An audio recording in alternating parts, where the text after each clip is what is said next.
మాటను బట్టి ఒక్కరు కూడా ఆమెను చంపలేకపోతారు.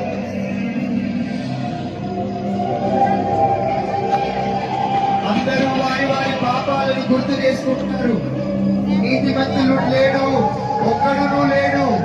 అందరూ పాపము చేసి దేవుడిచ్చే మహిమను పొందలేకపోతున్న వారే. పాపలను బ్రతికించుటకు యేసుక్రీస్తు ఈ లోకానికి వచ్చాడు. వ్యభిచారంలో పట్టబడిన స్త్రీ ఆమె.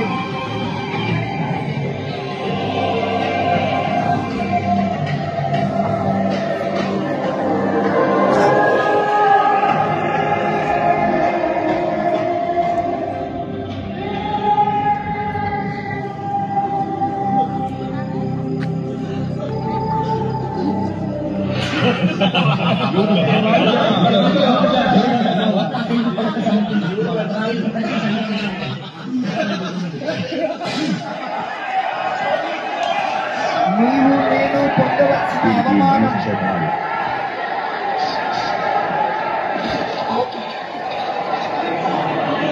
ఆయన ఏ పాపము చేయకపోయినా వచ్చి కత్తిరించువాడు గొర్రె మౌనముగా ఉన్నట్లు నోరు తెరిచి ఒక్క మాట ఆయనను ఎదురు పలుకలేదు.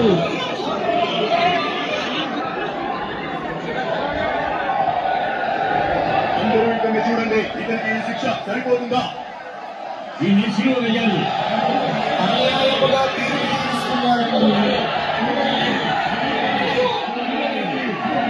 ఇతన్ని బాగా చూడండి.